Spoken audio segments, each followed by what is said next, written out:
All right, I've got the page off-centered. This is chapter 11.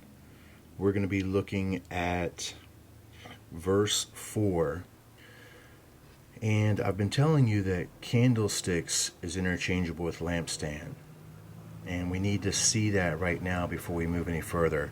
If you look here, you're going to see that the J right beside candlestick will go here to the central column, J, lampstand. Candlestick and lampstand is interchangeable.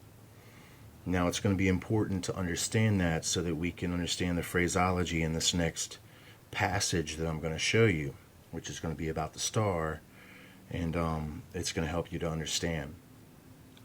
Another thing is that I know some of you are unsure about the time period of the 42 months, and I'm sure that you think that this is a time period that is ahead in the future that's involved with the tribulation. It is, okay, because the tribulation is 7 years long, 3.5 until the treaty is broken, and then 3.5 after. Now that's what the scripture says. That treaty has not been signed yet, so we still have 3.5 years to go once that treaty has been signed with Israel, and then of course we know that that treaty is broken. All right, now that's the scriptural account, and you're right, we have not entered into that moment yet. But I've already clued you in on why this is from the Obama series. And I tell you that Obama is that one who is fulfilling another 42-month period himself. And I told you symbolically he represents the fourth beast.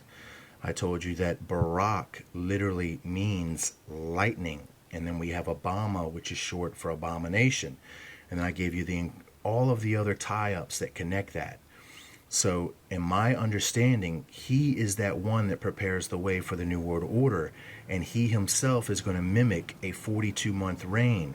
We are in that 42-month reign now. I do not see a 45th president, okay? And there's a reason why there's this focus on the 44. So if you begin to put all this into perspective and have a little bit more patience and understanding, which you all are, and I know you are, and I appreciate that. But we're going to get to that when I start breaking down this war that's going to happen. And the key word is going to be war.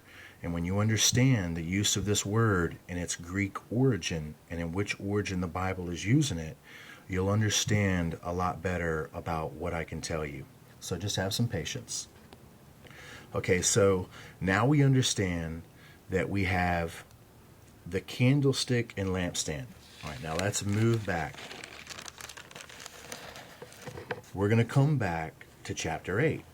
Now, okay, some of you might be saying, well, Revelation reads in order. It doesn't. Absolutely not. And if you follow my videos, that will be one thing that should be grounded in your head, is that Revelation is layered. It's layered upon itself, meaning that you can find something in the back in the last few chapters that are relative even in the beginning of time and history. So the Bible talks about time almost in a unified sense, and that's what the symbol is all about. The symbol is unifying these grand stretches of time into a singular idea or a picture so that you can understand. But we've been led to believe only the literal translation of the picture itself, rather than the hidden information that lies behind.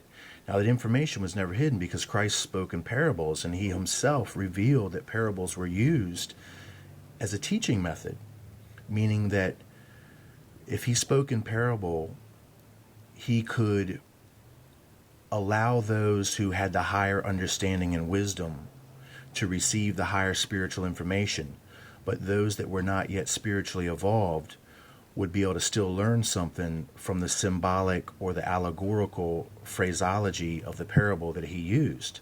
So even a parable itself has a deeper depth of meaning for those that have the ability to understand that higher spiritual reflection. So anyway, I took a little bit much time explaining that, but I'm going to come back and we'll talk about this third trumpet here. I'll be back.